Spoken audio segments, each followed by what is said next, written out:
저는 최근 이런 질문을 받았습니다. 유튜브에서 저작권 신고가 왔는데 제 채널 이제 삭제되는 건가요? 그게 혹시 신고인가요? 아니면 경고인가요? 아니 모르겠고 저작권 어쩌고 빨간색 표시 있다니까요? 여러분은 유튜브 저작권을 얼마나 이해하시나요? 저작권 침해와 경고는 무슨 차이일까요? 저 채널을 보면은 그냥 막 가져다 쓰는데 그 정도는 괜찮은가요? 음악은 저작권 문제 당연히 있겠지만 영화, 리뷰는요? 3,000원 깎았으면 괜찮다던데요? 저작권이 중요하다는 건 초보 유튜버 여러분들도 잘 아실 거라 생각합니다. 그런데 유튜브에서 저작권이 어떻게 작동되는지는 초보 유튜버 열의 9은 모른다고 저는 확신합니다. 왜냐하면 어렵거든요. 그래서 오늘은 다른 거 다 필요 없고 딱 쉽게 3개만 알려드리겠습니다. 그리고 유튜브에서 저작권에 안 걸리는 방법이 있을까요? 당연히 있습니다. 그게 뭘까요? 오늘은 유튜브 저작권 한방에 이야기. 그럼 유튜브 연속 출발합니다.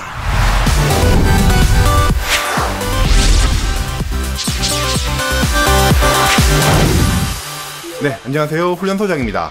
일단 유튜브에서 저작권에 안 걸리는 법, 바로 남의 거는 안 쓰면 잠시만요 혹시 나가려고 이렇게 손가락 드신 건 아니죠? 진짜 방법이 있습니다. 뭐냐면요, 원작자의 허락을 받는 겁니다.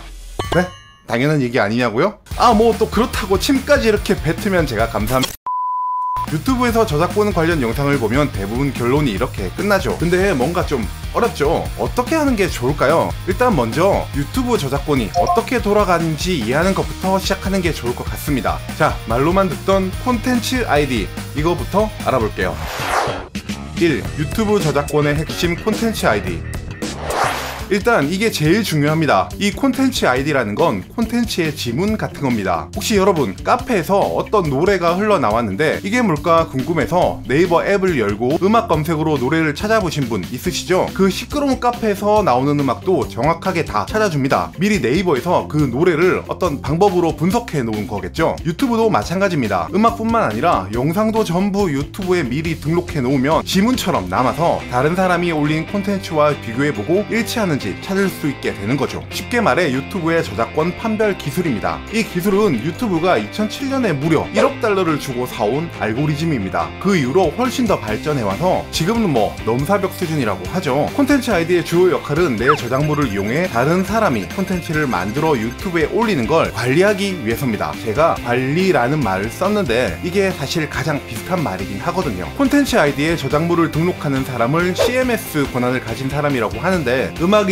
영화, 드라마 같은 저작물을 관리하는 회사를 말하죠. 거기서 이렇게 저작물들을 미리 아니면 나중에 콘텐츠 아이디로 등록합니다. 왜냐하면 너무 인기 있는 콘텐츠니까요. 가만히 냅두면 너도 나도 다 업로드 하겠죠? 자, 그런데 여기서 문제가 발생합니다. 구독자 한 20명에 조회수 3, 4 정도 나오는 채널은 우리 눈에 잘 보이지 않죠?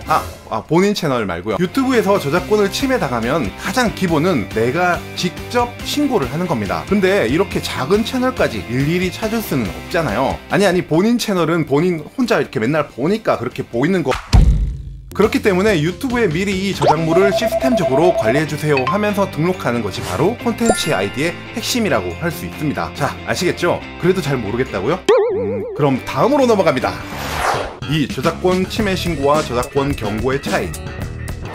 아까 유튜브에서 저작권 문제의 가장 기본은 저작권자가 직접 신고하는 일이라고 말씀드렸죠. 그렇기 때문에 침해 신고, 그러니까 소유권 주장과 이 저작권 경고는 다릅니다. 어떤 부분이 다른지 살펴볼게요. 예전에는 저작권 침해 신고라는 단어를 썼는데 이게 뭔가 좀 무서운 느낌이 있죠. 그래서 매번 유튜브 커뮤니티에 저작권 신고 먹었어요, 제 채널 폭파되는 거 아닌가요? 하는 질문들이 많이 올라왔었죠. 그게 요즘은 콘텐츠 아이디 소유권 주장이라고 바뀌었습니다. 근데 그래도 무서워하시는 분들이 많아서 문구도 이렇게 써놨어요. 친절하게. 채널 영향을 받지 않음. 동영상에 대한 콘텐츠 아이디 소유권 주장이 채널에 영향을 주지 않습니다. 사실 근데 이렇게 써놔도 내 채널 망하나요? 하시는 분들은 이 글도 안 읽는 사람들이 주로. 콘텐츠 아이디 소유권 주장이 떴다는 건 미리 저작물을 등록해 놓은 필터에 걸렸다, 이렇게 이해하시는 게 제일 좋습니다. 대부분 남의 음악을 가져다 쓰면 제일 흔하게 뜨죠. 왜냐하면 음원은 콘텐츠 아이디가 좀 빠르게 판단하거든요, 영상에 비해서요. 그래서 우리가 남의 음원을 쓰면 유튜브에 걸린다, 이 정도는 이해하고 있는 거고요. 자, 그렇다면 저작권 경고는 뭘까요? 일단 소유권 주장처럼 저작권 탭에서 조그맣게 이렇게 표시되지 않습니다. 아주 큼직하게 내 유튜브 스튜디오에 떡 이렇게 걸리는 거죠. 저작권 경고의 가장 큰 차이는 문제는 원 저작자가 이렇게 직접 긴 항목을 일일이 작성해서 유튜브에 신고했다는 점입니다. 또는 내 채널의 저작권 탭에서 판별되는 사항을 가지고도 할 수 있고요. 한마디로 원 저작자가 직접 신고를 한 겁니다. 그래서 페널티가 크죠. 3회 경고가 누적되면 채널이 삭제됩니다. 채널이 삭제되면 뭐 다시 만들면 되지 하시는 분들이 계신데 안 돼요. 본인 이름으로 다시는 못 만들어요. 우리가 뭐 이렇게 유튜브 채널을 하면서 썸네일 지정하려면 전화번호 인증해야 되잖아요. 일단 거기서 탈락되고요. 전번 인증을 위해서 번호를 새로 뭐 또 파면 되지 이렇게 하시는 분도 있는데 3차 인증이란 게 또 있습니다. 이 3단계 고급 기능은 신분증 아니면 얼굴 인증입니다. 그리고 저작권 경고로 채널이 삭제되면 그 계정으로 연동된 다른 채널도 삭제됩니다. 영상도 삭제되고 채널도 삭제되고 계정도 삭제되고 가정이 무너지고 사회가 무너지고 가정이 황폐화되고. 자, 그렇다면 저작권 걱정 없이 유튜브를 만들려면 어떻게 해야 될까요? 3. 저작권 걱정 없이 유튜브 만드는 법. 일단 콘텐츠 아이디로 가장 많이 등록되는 저작물이 바로 음악, 영화, 드라마입니다. 이걸 주로 가져와서 유튜브로 만드는 콘텐츠는 웬만해서는 안 하는 게 좋겠죠. 그런데 꼭 해야 된다. 루카리업 한다. 그럼 해야죠. 그렇다면 방법은 있습니다. 음악은 되도록 쇼츠에서만 넣는 겁니다. 제 예전 영상에서도 정말 자세하게 말씀드린 것처럼 뭐 또 제가 쓴 이 전자책에도 잘 나와 있는 것처럼 아이고 말이 헛나왔네.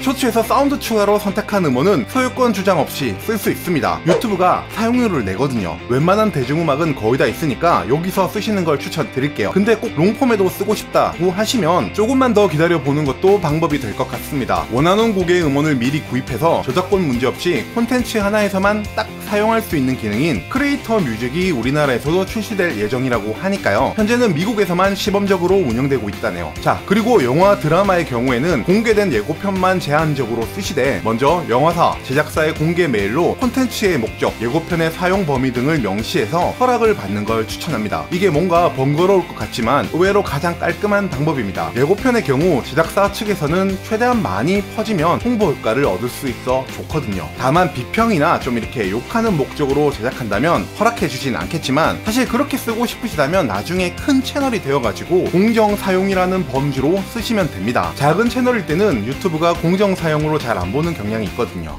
You are watching YouTube Training Center now. 결론입니다. 콘텐츠 아이디는 유튜브 저작권 분석 도구고 콘텐츠 아이디 소유권 주장은 단순히 미리 원작자가 정해놓은 설정이기 때문에 내 채널에는 영향이 없다고 이해하시면 됩니다. 가끔 내가 만든 음악이 아님에도 불구하고 뭔가 저작권 개념에 오해가 있어서 항소하시는 분도 계신데요. 이렇게 했다가 소유권 주장으로 끝날 문제가 저작권 경고 1회로 돌아올 수 있으니 주의하셔야 합니다. 내가 만든 게 아니라면 그게 콘텐츠 아이디에서 표시된 음악과 좀 뭔가 다르다 하더라도요. 그런데 진짜 내가 만든 음악이 분명한데도 누군가 주장을 한다면 어떻게 해야 되는지는 유튜브 공식 영상에 자세히 나와 있으니 참고해보세요. 설명란에 링크 넣어놓겠습니다.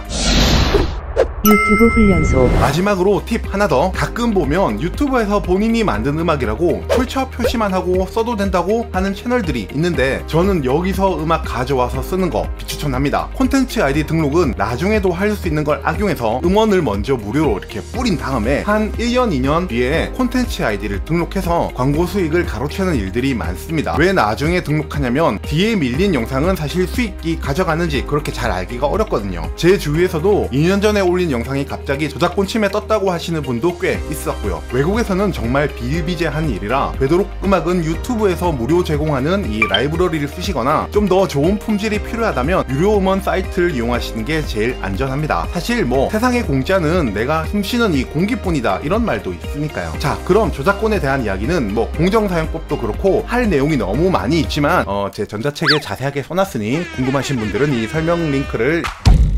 오늘 영상이 도움이 되셨다면 구독, 좋아요 눌러주시면 더 빨리 최신 소식을 만날 수 있습니다. 여기까지 시청해주셔서 감사합니다. 여러분 모두 화이팅!